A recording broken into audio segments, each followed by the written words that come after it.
আপনি যখন একটা ভালো কাজ করবেন, সে ভালো কাজের পিছনেও মন্দ লোক লেগে থাকবে, সে কাজটা যাতে নষ্ট করা যায়। আর আমরা তো কখনোই চাই না এক শিল্পীর সঙ্গে আরেক শিল্পীর ক্রন্দল হোক। আমরা সবসময় চাই সুষ্ঠু সুন্দর ইন্ডাস্ট্রি থাকুক। কিন্তু ক্যামেরার বাইরে আমাদের কিন্তু প্রতিনিয়তই সালিশ হয়। প্রতিটা মানুষকে তো আল্লাহ পাক এক ধরনের বানায়নি।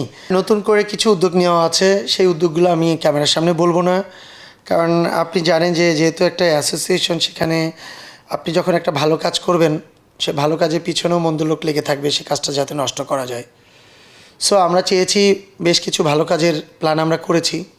কাজগুলো যখন একটা একটা করে শেষ করব, তখন আপনাদেরকে আমরা ডাকবো, ডেকে তখন আপনাদের কাছেই আমরা, দেশবাসী বলেন, আমার সমিতির মেম্বাররা বলেন, তাদের সবারকে নিয়ে আমরা সেটাকে সুন্দরভাবে আমরা উদযাপন করব। স্যান্ডেলিনা সো, রূপচর্চায় আভিজাত্য। সো আমাদের কিছু প্ল্যানিং আছে, ইনশাল্লাহ আপনারা জেনে যাবেন ইতিমধ্যে। আমরা আমাদের ইশতেহারে ইলেকশনের আগে কয়েকটা প্ল্যানিংয়ের কথা বলেছি।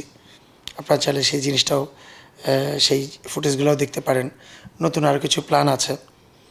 আমরা চাচ্ছি যে আগামী 2 বছর আমরা কর্মকাণ্ড দিয়ে আমাদের শিল্পীদের মন জয় করতে পারি, এবং সবাই যেন জানে যে এই ক্যাবিনেটটা সবথেকে বেশি এবং সবথেকে ভালো কাজ করে গেছে শিল্পীদের জন্য। জি, এটা নিয়ে আমাদের অনেক বড় একটা পরিকল্পনা আছে। এখন সব কিছু তো একটা সিস্টেমের ভিতরে যায়। আমরা সিস্টেমে গিয়ে আমরা চেষ্টা করব কত দ্রুত এরকম কিছু করা যায় কি না। এটা আমাদের মেন টার্গেটের ভিতরে একটা আছে।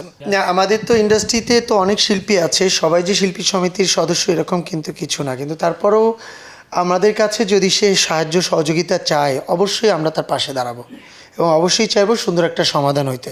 আর আমরা তো কখনোই চাই না এক শিল্পীর সঙ্গে আরেক শিল্পীর ক্রন্দল হোক, বা ইন্ডাস্ট্রি কোনো মানুষের সঙ্গে কোনো মানুষের একটা রেষারেষি, ঝগড়া বিবাদ এটা যাতে হয়। আমরা সবসময় চাই সুষ্ঠু সুন্দর ইন্ডাস্ট্রি থাকুক, এবং আমাদের শিল্পী সমিতি শিল্পীদের মন যেমন নরম, এবং সমস্ত শিল্পীদের মন যাতে নরম থাকে, আমরা সেই আশাই ব্যক্ত করি সবসময়। শিল্পীদের নিয়ে বিচার আচার করা এটা খুব কষ্টের ব্যাপার এবং লজ্জাজনক, এটা আমরা কখনোই চাই না। আমাকে মিশা ভাই ফোন করেছিল জয়েন করার জন্য মিটিংয়ে, বাট আমি টাইম মেনটেন করতে পারি নাই।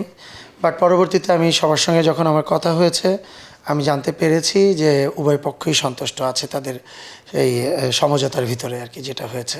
না, আসলে আপনাদের ক্যামেরার সামনে হয়তো বা আসে না, কিন্তু আমাদের গত 6 বছরে কিন্তু এরকম প্রতিনিয়তই সমাধান করতে হয় আর কি।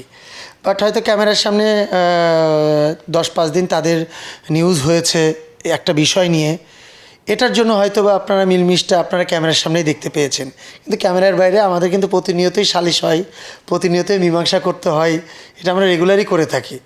সো প্রতিটা মানুষকেই তো আল্লাহ পাক এক ধরনের বানায়নি। কোনো না কোনো মানুষকে কোনো না কোনোভাবে, প্রতিটা মানুষকে আলাদা আলাদাভাবেই আল্লাহ পাক বানিয়েছে। তো সেক্ষেত্রে আমার আপনার চাওয়াতে তো আর সেটা হবে না।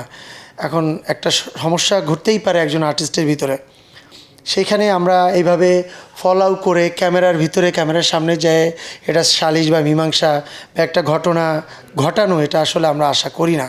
এমনি আমাদের ইন্ডাস্ট্রির অবস্থা খুব খারাপ, সেক্ষেত্রে সব কিছুই ক্যামেরার সামনে আনাটা সত্যিকারের দুঃখজনক, এটা আমরা কখনোই চাই না।